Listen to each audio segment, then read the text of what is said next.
Hey everyone, so a few times now I've been asked to demonstrate how to make a database that can be used to track collectibles, such as someone who has an extensive book collection. They want to be able to track title, author, publisher, or someone else collects toy cars like Hot Wheels and they want to be able to track the manufacturer, or the size, or the model, or the year. So whatever the collectible is that you're tracking, it actually has very little impact on the structure of the database because functionally what you're making is an inventory database. You're making something that has some kind of receiving or delivery function. So you've received something, so now you have to make an entry. And then you have the ability to query your database to see what you already have. In the case of the book, maybe you have a query by publisher or you have a query by author, that kind of thing. Maybe you want a hardcover and softcover, so you track which ones you have. So at its core, it is really just an inventory database with some kind of receiving function and reporting function. And that's what we're going to do. We're going to go through that and show you how you would use Microsoft Access to do that. At the core of any database is a table or tables. And those tables store whatever information is that you're trying to track. Tables are the central repository. So let's start by making a table. And for those of you who are new to databases, tables, if it helps, think of a table as a spreadsheet. It's very similar in construction as far as it has columns that are named. Those columns can be formatted for data types, and there are rows. The rows are the individual records that you are tracking. So we're going to go up to the Create tab. We're going to click on Table, and just like that, it makes a table. Doesn't look like much of anything yet, but as we start to add columns and you start to do data entry, you'll see that it looks a lot like a spreadsheet. There are some substantial differences, but again, for those of you who are new to databases, it's a quick shortcut of what a table is. Think of it as a spreadsheet. Although this view, Access refers it to as a data sheet, so you might hear me use those two terms interchangeably. So we'll go, and so we're on the Fields tab. We're going to go to View. We're going to go to Design View. It's going to ask you to save it. And we'll call this Collection. As you can see, by default, it creates a single field that is a primary key, and it's an auto number. Pretty much, we don't want any of this. Now, I usually remove the auto key flag, the primary key flag, and people have asked me why to do that. Primary key is really a separate discussion, so let's just say for this, it's really not a big deal. So we'll just get rid of the primary key. The data type, you can just click here to change what you want. We'll use short text. The only real limitation with short text, as you can see at the bottom here, is the field is 255 characters. So if for some reason the name of something exceeds 255 characters, you wouldn't use short text. You could instead use long text. For those of you who are familiar with, I think it was 2010 and before, they didn't have a field called long text. It was instead called memo. Functionally, it's the same thing. It allows for many, many more characters. But we'll deal with short text for now. So I'm going to create probably a couple different tables. And like I said, the name, what you're actually tracking really has very little impact because you could call this book underscore title. Well, functionally, there's no difference than calling it figurine because maybe you're collecting Funko Pops or something. So functionally makes no difference. So it really doesn't matter what you're tracking. The database can handle it. It handles it the same way. So we'll go back to book underscore title. A couple reasons for this. You have to be careful when you're using a single word for a field name because certain words are protected.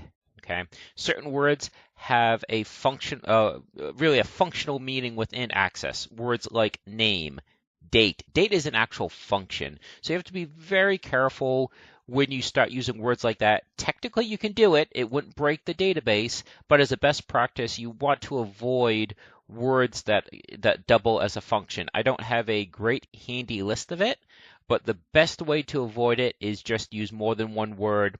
Not to mention that a single word, and I don't want to overanalyze since we're just looking at collectibles, but a single word really isn't that descriptive. Like for instance, you chose the field name date. Great. Date that you made the entry, date that you made the purchase. So even in the context of the table, the word date may not be as descriptive as you'd like to think it is. So be a little bit more descriptive. It's a best practice. So book title, and then we'll call this book_author. And not to jump ahead, but if these bother you, the fact that they're like this, you can actually create a label. So when you do your export, it shows up differently. So you don't have to necessarily ever see the word book title. You can change the label later. So you're kind of doing this for the benefit of Access, that you don't break it, that you don't use a word that is a protected word. Again, name, date, things like that have a functional meaning to Access. And we'll go with short text. So book_title, book_author, book underscore, and let's call this cover underscore type. So is it a hardcover or soft cover? So for now, we'll use that as a short text. When you have a field like that that has a very narrow amount of possibilities, you can actually create a picker. So that way, they don't have to type in hardcover, short cover. You can just have a drop-down box that lets you select that. Don't want to get ahead of ourselves. I'll show you how to do that in a bit. So book title, book author, book cover type, book underscore publisher. Let's do that for now. Actually, let's do one more. We'll do book underscore condition, because some people don't just collect, they trade or resell. So book condition allows you to add in, maybe you could do poor, good, perfect, still in wrapper, whatever. Okay. So now, since we've made changes, if I try to close this or navigate back to view, it's going to want me to save it. So you must save the table. Now, the reason why I mention this is if you enter data into a field and then move to the next field, if you try to close the table, it won't prompt you to save, because as soon as you enter a value, that's it. You've modified the data.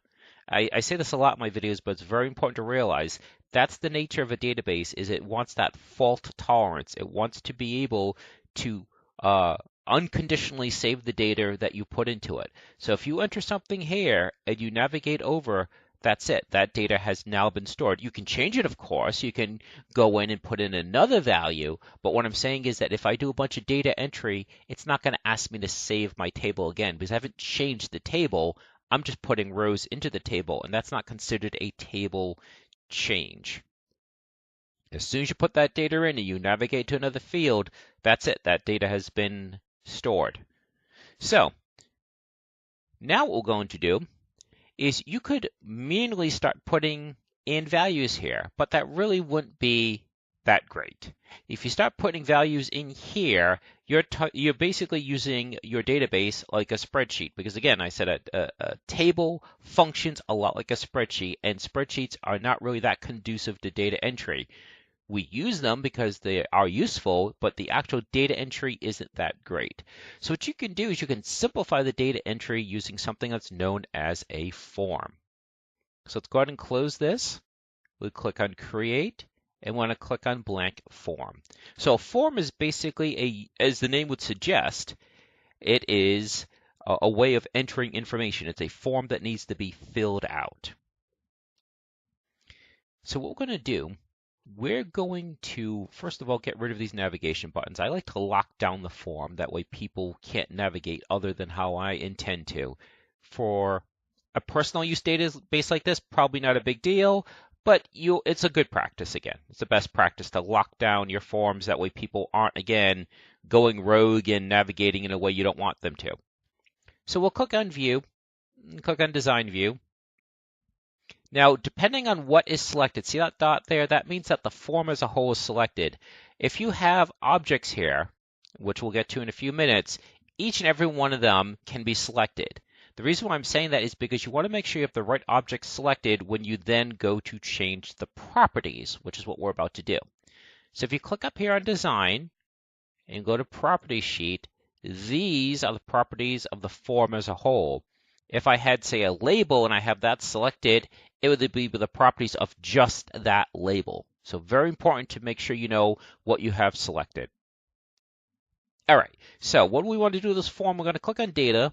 Data entry, yes, that's the whole point. We want to do data entry. Why would you have this set to no? Because forms aren't just used for data entry. Forms can be used to don't want to get ahead of myself, but a form can be used not just to interface with a table, it can interface with a query. So what you could be doing with the form is you could be saying what kind of report you want. So you're not technically doing any data entry, you're just giving parameters to the database to say, okay, return these selections. So you're not always doing data entry with a form. But in this case, we are. So we want data entry to be set to yes on the Data tab. And then for record source, there's only one table, and it's collection.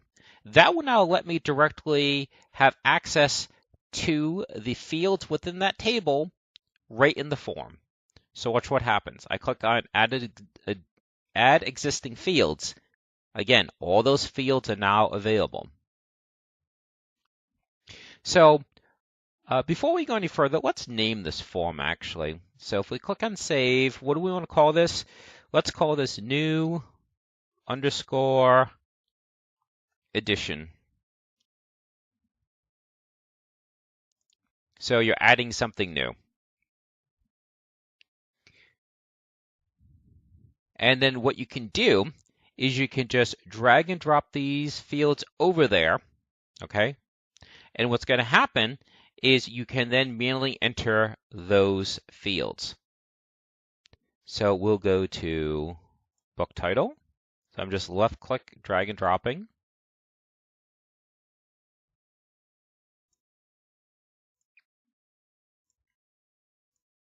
Now it's possible that you have a field here that you really don't need to put on the form. Maybe it's some kind of tracking field. So you don't have to put everything on the form if you don't want to. So if you grab a border, okay, and you move, you'll see that both the label and the object itself move. So if you want to move just one, grab that dot in the upper left corner, and now you can split them up like that. They're still linked, so if you, again, click on an edge, it'll still move both. So it doesn't break the linkage, it just creates a new alignment.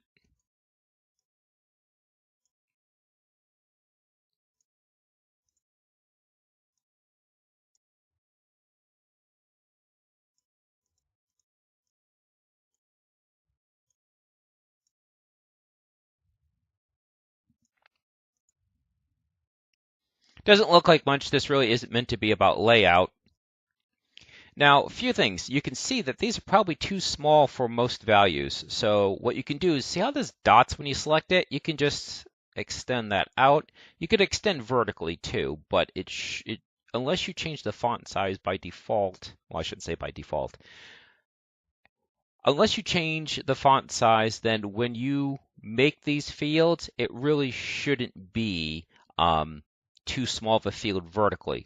Horizontally, yes, but not necessarily vertically. Vertically should be fine.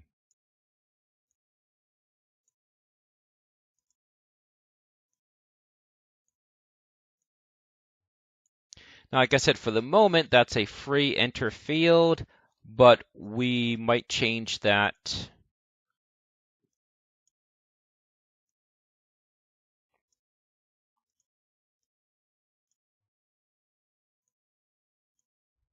Okay. But again, this is an iterative process, so we're just showing you step by step. So let's go ahead and we save that. Now, right now, we are in the design view. So in the upper left corner, you can see design view. Form view is what the end user, probably yourself, would use when you're actually doing the data entry. So if you click on form view, and you know something? I forgot to shut the stuff off. I mentioned I was going to do it, and then I didn't do it. So let's quickly do that. So view, design view, and I always do that. I start babbling, and I get distracted. So make sure that the form as a whole is selected. Property sheet, format, and we're going to get rid of the navigation buttons.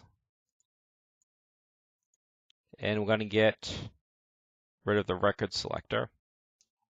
Save it again, try again. There. So my apologies, I said I was going to do that, and then I forgot to. It doesn't look like much because, again, we're just doing the basics. Get into the data entry. So let's go back to the design view. And what we want is we're going to want something that closes or saves the record. Okay. All I did was point at the edge and drag it down. So we're going to add a button, or as it refers to it as a command. So I'm going to click on it. Just open. This we're not going to, well, we're not going to use it. You could, because what we want to do is we want to go to form, and we want to close the form. But this creates a macro. We really don't want that. We're going to edit right in VB. So just hit cancel. So now that this is selected, when you come over here to properties, that's what you're looking at the properties of. So we'll call this, actually we'll change that from command to close. And then we will go to the event tab. So this tracks when something happens with the object that is selected. The object is a button. So it's saying, okay, when you click on the button or when the button has the focus. What's focus? Focus is right now. Focus is when the button is highlighted, but you're not actually doing anything with it. So think about where the cursor is probably the best way that you can think of focus is in shorthand. So on click, we're going to click on the ellipsis. Like I said, we would have a macro there, but we don't want it, so we're going to click on Code Builder. Click OK, and you can see it's telling you it's the Command 5 button. And when you click, so let's hit Enter a few times. And what we're going to do is we're going to DUCMD, so we want to do a command. Dot close. And that's it. Some languages you would need to put something at the end of a line, like in C#. A lot of lines are ended or terminated with a semicolon. Don't do that in VB. You can just, it just ends. Let's close that. Save again. Click on View. And so now you have a close button. So let's make sure it closes the form. Looks like I used a capital L. And it does. Great. So we'll open that. Design view. Change that to lowercase. And now we're going to start some data entry. Save that. And again, as soon as you enter a value, it's yours. It's yours to keep. So let's call this, if it's a book title,